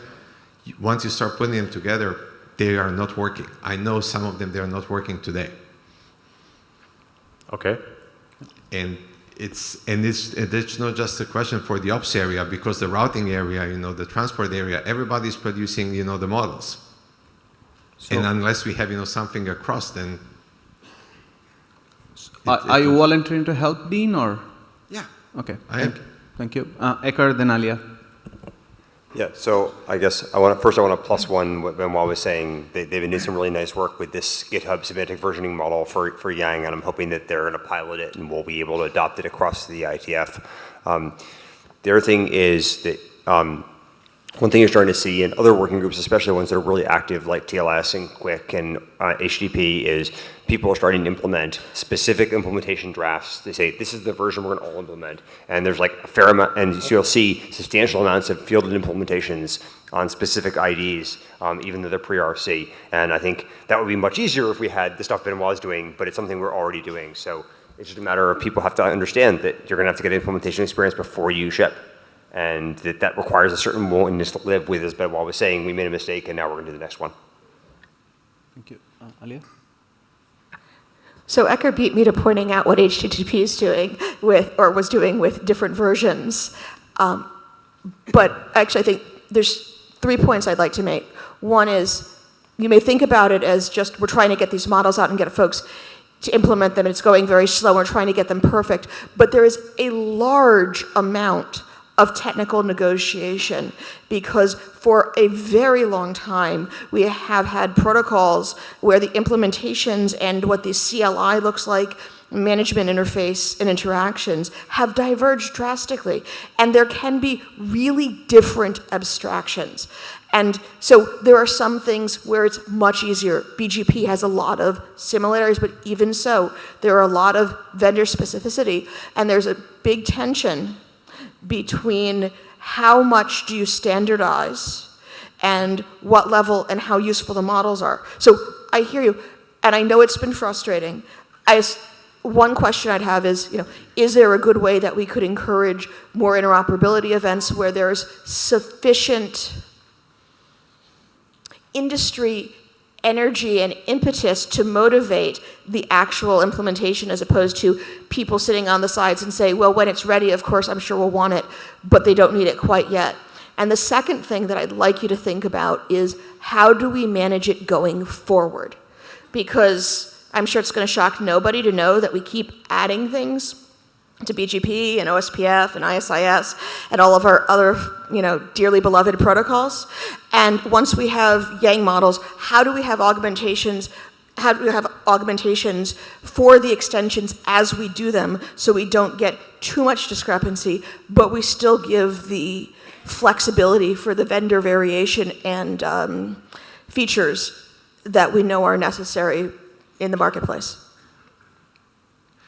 So one of the things that was often happening during the working group last call, there tends to be significant changes in the structure. You think you're coming to an end? Let's respin it up from the beginning. And this is a problem, because the vendors will say, until it's stable, we don't want to implement it. So we have to say somehow, okay, if we really call it the working group last call, and we are saying this is the structure that it is, put it out, see the implementation, and come back. So it's changing so many times dramatically in the working group last calls. So there are two things we ask. First of all, of course, is we need more reviews. We need more people reviewing these documents. We need more people reviewing all of our documents. And that's part of, and what happens is working group last call serves as a forcing function. It would be good to, maybe we could have some interoperability pieces, but there has to be the interest in force. The second thing I'd ask you is, please make the clear distinction between presentation layer aspects in the models, like the like the NMDA guidelines. So there's a big distinction between presentation layer and what are the actual abstractions that are being done. The use cases. While the models, how you used it, yeah. The models may look like the structure's varying, but if the abstractions that are inside and how you have to handle it is, it's a presentation layer issue. It's annoying, but it's not the same type of radical change that you're discussing. Thank you. Okay, John, go ahead. Yeah. Do you want me to throw up the slide that you sent me? I presented it for you. But yeah, if you want. give me 1 second, Suresh. This is John Brzezowski. I actually have something on this topic, and then you know where I'm going with the other one. You know, I've interacted with both Benoit and Aaliyah. One thing that you guys ought to think about, kind of an extension of Benoit's comment about GitHub and quickly iterating. One of the things that we've looked at internally is we've looked at this notion where we can virtualize and automate, testing, right? So if you had a situation where, and I'm going to kind of resist a little bit kind of the more reviewers thing, right? Because sometimes you just need running code. You need to see what it's going to do in the real world, in real life. It might not be production, but there's no substitute for that. I can tell you from personal experience. So one of the things that might be worth considering is, as an extension of what Benoit said, can you take some of this work, drafts, models, code that goes with them, and have a virtualized environment of, some of the most popular operating systems that you can actually give it a dry run through, right? We've done that a lot, and it really, if you're looking for acceleration, that's one way, right? Yeah, that was that. Yeah. So I mean, you'll need some vendor support for that, or and frankly, in many cases, you have open source implementations that you can use for that. It's not that hard today, right? Benoit. Yes, I fully agree with that, and we discussed that together some time ago, and we're slowly but surely going in that direction because that's important. So yes. Thanks. Suresh, so I switch topics, or is this? I don't know if this is an extension of this conversation or what. This is back to a previous conversation. Okay, go ahead, Sam. I'll go to John after. Sam Weiler. I want to go back to interim meetings. Benoit, I appreciate your interest in pushing these. I want to see us normalize using more virtual interims. Leah raised the time zone issue. I want to see you, the IESG, and us in the community asking our working group chairs, hey, what can we make progress on in a virtual interim? Encouraging virtual interims. Experiment with the time zone problem. Maybe we have a rotating schedule of shifting 8 hours every time we do one. Yeah, exactly. But we can experiment. Same thing with the technology. If we need queue management, we can invent this technology. This is not hard. There may be process things. You may need to relax the rules on how far in advance you need to approve a virtual interim. Make it regularized. Oh, we're going to do one every other week, and we don't need to approve every one. And if you're only around, say we go ahead, whatever. But let's embrace trying the new technology and see if we work better using it. Okay, Aliyah, go. So yes, we completely agree. That's why the ISG issued a statement about this. I remember a year or two ago saying, the agenda doesn't need to be posted as far ahead. We can post for a series of them and so on, because we absolutely are encouraging. Obviously it depends on the area and the area director and the energy with which one enforces the concept. But absolutely. So I think many of us are encouraging them, but it depends on the working group. It's not really necessary for all working groups. And then in terms of playing with the time schedules, we'll say TEEP is the one. It's not a working group, but they had a BOF at the last session, and they're working towards a working group. They have done a pretty good job of trying to alternate the times, and you get varied attendance as a result when it's in the middle of the night for some. So, but it has been rotated, and things go out on the list, and minutes go out on the list, and people who couldn't attend have used that as their source of catching back up. So we are trying. Benoit? And we've been doing that actually. It's not that we want to formalize and have like every 2 weeks, but mainly this is the reverse. I'm always asking the chairs, what can I do to help? For example, in NetMod, at some point in time, we had like bi-weekly interim meetings because we had to fix a couple of issues. We went issues by issues there. So I think this is very efficient and we should continue this.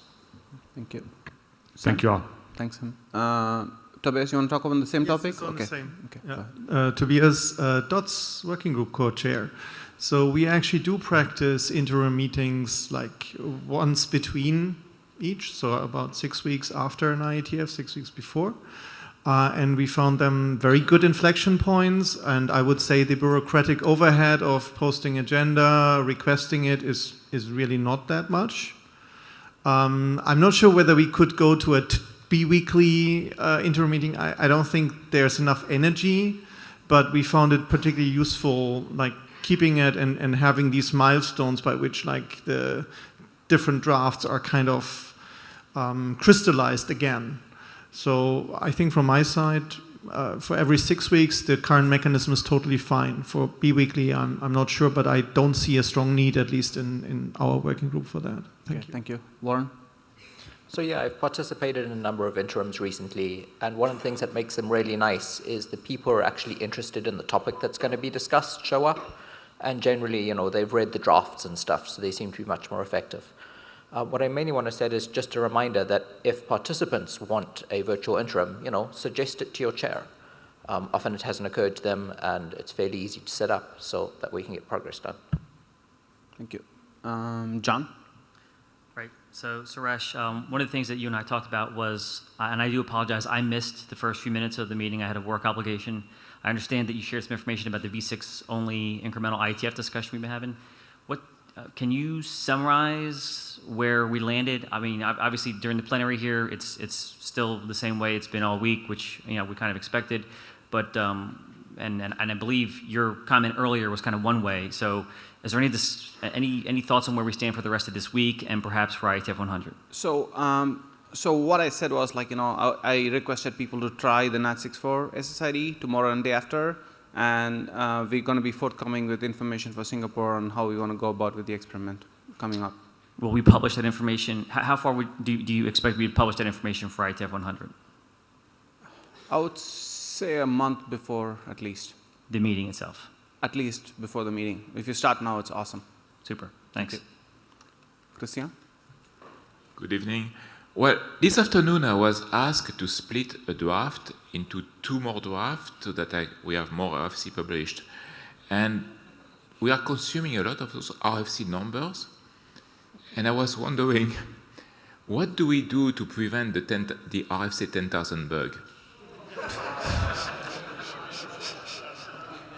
Okay, Alia, go first. So, Christian, I think what we're probably going to have to do is wrap.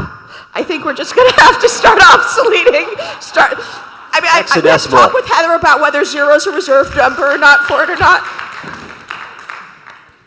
Okay, Heather, you want to go before everybody else? No, not particularly, but I will. Heather Flanagan, RSC. We are very aware of the RFC 10,000 problem. If you do some math, given we do about 350 documents a year, we got a couple of years to figure it out. We have this other small project that's sort of gating us right now. It's about the RFC format. I don't know if anyone's heard of that one. The RFC number will be 5 digits? So, yes, we're aware of it. We will be working on it. We have spent some programmer time on it already. I'm not particularly concerned about fixing it before it becomes an issue. Thank you. Okay, thank you. Nobody else? Okay, I thought I saw Bob Briscoe at the mic, but he seems to have vanished, so I think it's okay. So, going once, going twice, going thrice. Thank you very much. So we give you back half an hour of your life to do. Thanks. Yay.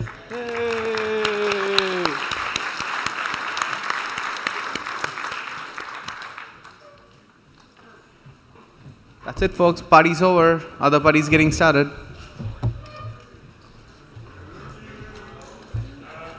We need maybe 6 for the RFC numbers. Adam.